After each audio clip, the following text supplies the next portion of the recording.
Hello student, हमारे YouTube channel में आप सभी का स्वागत है। आज का हमारा टॉपिक है कूलाम का नियम।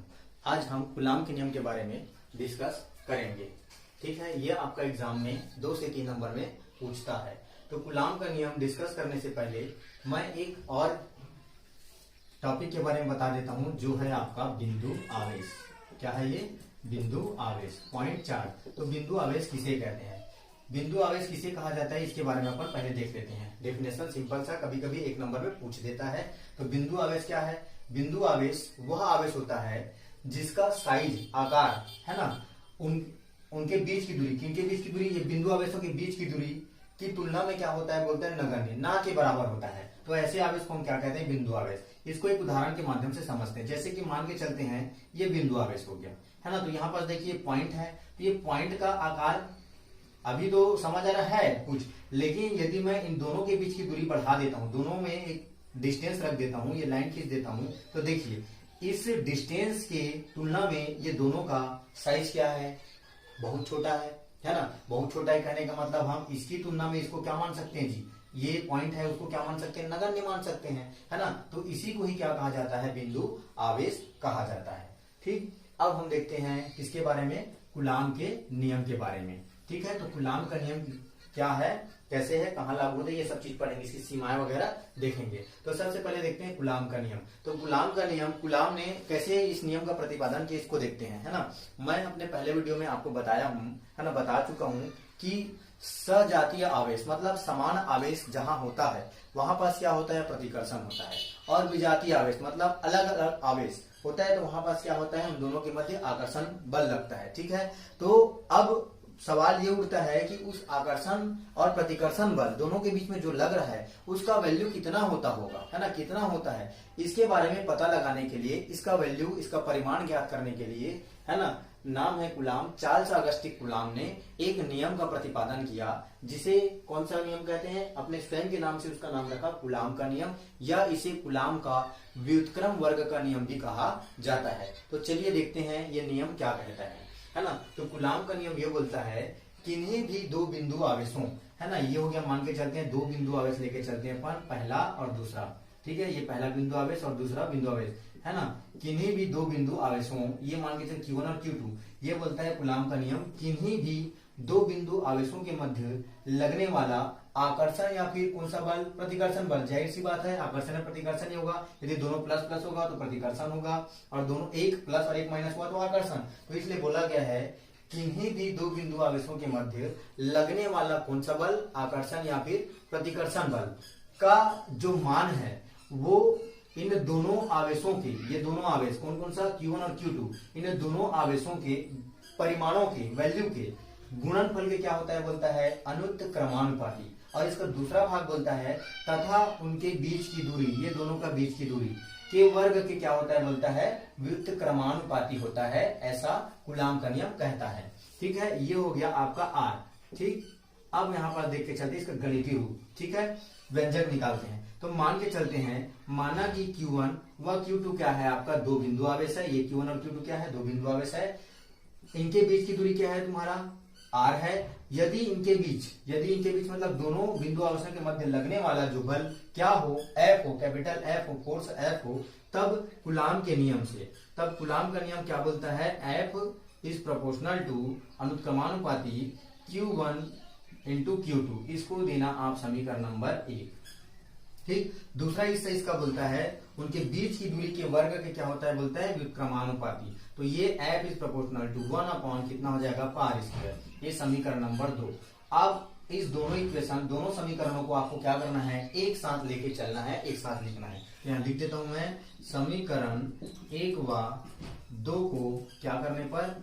एक साथ लिखने पर, है ना, एक साथ लिखने पर या एक साथ लेने पर।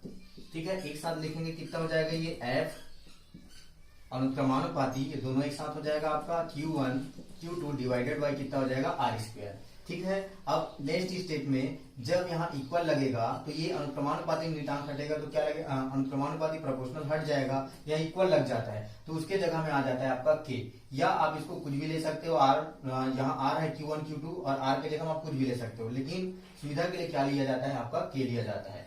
के ये हो जाएगा आपका Q1 Q2 डिवाइडेड बाई कितना हो जाएगा आर स्क्वायर। जहां पास के क्या है, किसके जगह में आया के, ये प्रोपोर्शनल के जगह में, अनुक्रमानुपाती जगह में, तो ये क्या हो जाएगा, जहां के एक क्या है, अनुक्रमानुपातिक नियतांक है, अनुक्रमानुपाती नियतांक है। ठीक है, ठीक क्या है, के क्या है, अनुक्रमानुपातिक नियतांक है।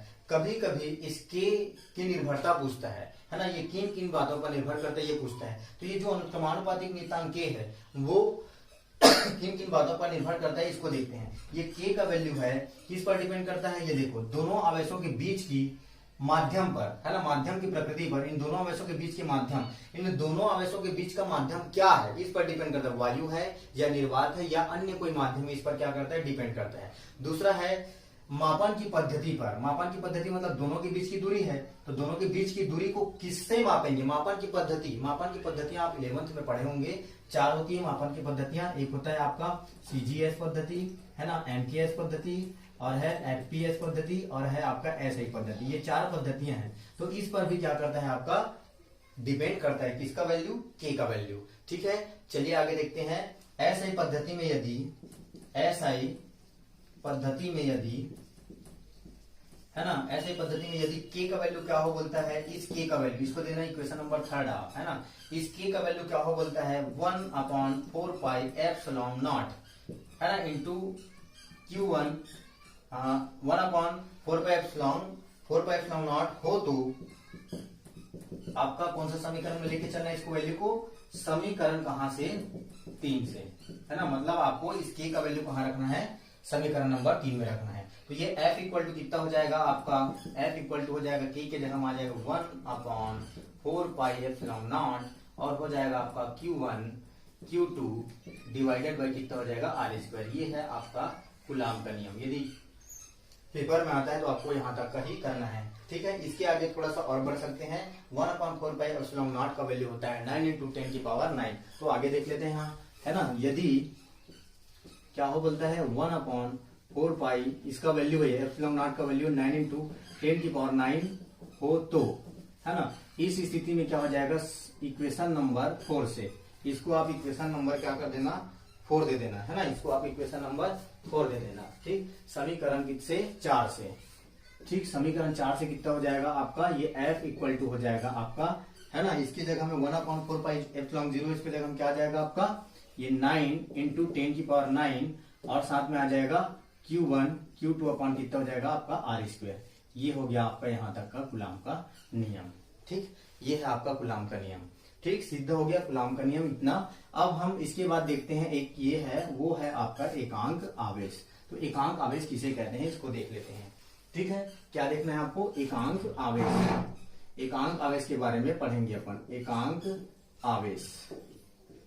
ठीक है, कभी कभी ये आपके एग्जाम में 1 नंबर में पूछता है कि एकांक आवेश किसे कहते हैं, इसके बारे में कभी कभी क्या कर देता है, पूछ देता है। ठीक है, एकांक आवेश किसे कहते हैं इसके बारे में आपका पूछ देता है। तो एकांक आवेश किसको कहा जाता है, तो इसको मैं दे देता हूं इक्वेशन नंबर 5। ठीक है, यदि समीकरण 5 में है ना, इक्वेशन नंबर 5 में यदि हम क्या करेंगे, F का वैल्यू क्या लेके चलेंगे 9 × 10⁹, और लेके चलते Q1 का वैल्यू, Q2 का वैल्यू, दोनों का वैल्यू क्या हो बोलता है, एक समान हो, Q हो, और दोनों के बीच की दूरी क्या हो, 1 मीटर हो, 1 हो, तो है ना, इस समीकरण नंबर 5 में आप ये F का वैल्यू रखोगे, Q1 Q2 और किसका वैल्यू रखोगे, R का वैल्यू रखोगे, तो कितना हो जाएगा 9 × 10⁹ इक्वल टू कितना हो जाएगा 9 × 10⁹ है ना। ये कितना हो जाएगा, Q1 Q2 के जगह हम क्या आ जाएगा, दोनों के जगह में Q1 मल्टीप्लाई कितना हो जाएगा Q है ना, Q मल्टीप्लाई क्या हो जाएगा Q डिवाइडेड बाई R के जगह 1 का स्क्वायर हो जाएगा। 1 का स्क्वायर मतलब कुछ नहीं होता, 1 का स्क्वायर मतलब 1, और डिवाइड में मतलब वो कुछ नहीं हो जाएगा।